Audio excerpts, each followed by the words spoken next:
Die Familie Thani dominiert diesen Staat, wie keine andere Herrscherfamilie einen Staat weltweit dominiert. Man darf sich von dieser Glitzerwelt nicht beeinflussen lassen. Die Essstörung hilft mir, mit Gefühlen von Traurigkeit, Wut, Angst, Schuld und Scham besser umzugehen. Ich habe oft das Gefühl, diese Gefühle tauchen auf und die übermannen mich. Ich weiß nicht, wie ich damit umgehen soll. Und durch die Symptome wie Hungern oder Essen und Erbrechen werden diese Gefühle abgemildert und ich kann sie besser aushalten. Lena hat seit 8 Jahren Magersucht. Jede Mahlzeit ist eine Überwindung für die 24-jährige Studentin aus Bergen-Enkheim. Der Tag ein ständiger Kampf mit sich und dem Gewicht. Bei mir ist das ja so eine Mischform aus Anorexie und Bulimie. Und da habe ich halt auch Essanfälle gehabt, wo ich sehr, sehr viele Kalorien zu mir genommen habe. Das heißt also so, ja, ungefähr so viel wie ein normaler Mensch in einer ganzen Woche isst, habe ich dann ungefähr in einem Tag gegessen. Also, beziehungsweise in ein paar Stunden und habe mich aber dann halt übergeben. Das ist ja die perfekte Lösung. Ich kann essen. Man ist irgendwie sozial kompatibel, muss nicht die ganze Zeit dann sagen, ja, aber ich will nicht essen oder sich rechtfertigen dafür, sondern ich habe dann eher versucht, da nicht aufzufallen. Ich wusste auch überall, wo Toiletten sind und wie auch immer. Ich wollte keine Aufmerksamkeit erregen und wenn ich jetzt da sitze und alle essen und ich esse nichts, dann erzeugt es mehr Aufmerksamkeit, als wenn ich einfach ganz normal mitesse und dann einfach mal kurz verschwinde und dann wiederkomme. So. Lena ist in Therapie. Eine unerbittliche Begleiterin in ihrem Alltag, die Waage. Einmal pro Tag wiegt sie sich. Es ist einfach immer die Angst da wegen der Gewichtszunahme und einfach so dieses Unwohlsein. Und wenn ich dann merke, oh Gott, ich fühle mich irgendwie noch total, also ich fühle mich total aufgequollen und so, dann kommt halt direkt die Angst hoch.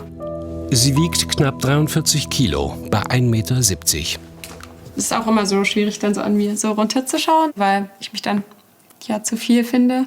Ja. Zu viel? Ja, schon.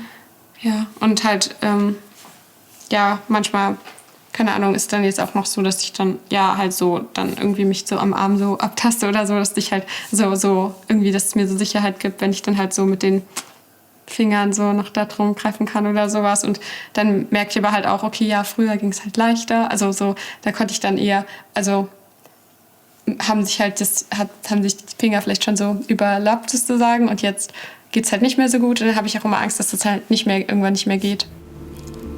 Mit 16 begann ihre Magersucht. Zeitweise konnte sie nicht mehr zur Schule.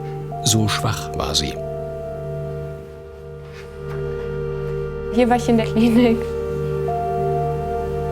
Ich hatte schon so 7 oder 8 Klinikaufenthalte. Ich habe irgendwann irgendwie aufgehört zu zählen, aber das waren ja auch oft dann so lebensrettende Maßnahmen, sage ich mal. Die Ärzte haben schon gemeint, wenn ich jetzt so weitermache, dass ich dann zum Beispiel, es war irgendwie Herbst oder so Oktober, November, dass ich vielleicht dann Weihnachten nicht überlebe. Auch das Studium hat Lena mehrfach pausieren lassen. Sie hatte 2 Suizidversuche. Man kommt auch sehr stark an seine Grenzen.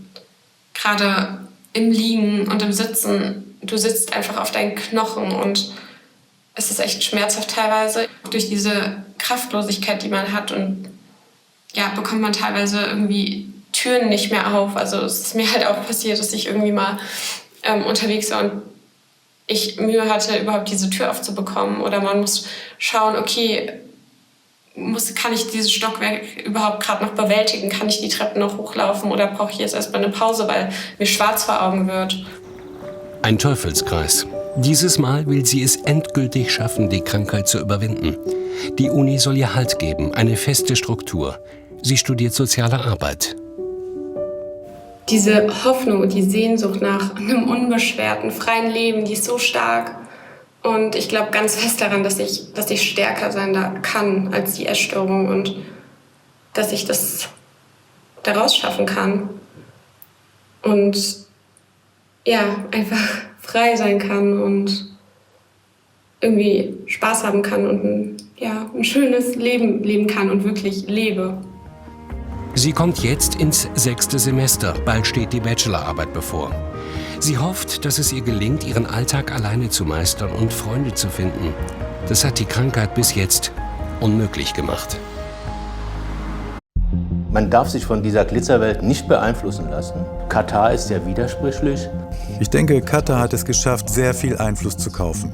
Und wenn sie einmal angefangen haben, ist es sehr schwer, das wieder zu stoppen. Katar ist tatsächlich der Weltmeister im Aufbau von weicher Macht. Katar hat damit genau das erreicht, was es wollte.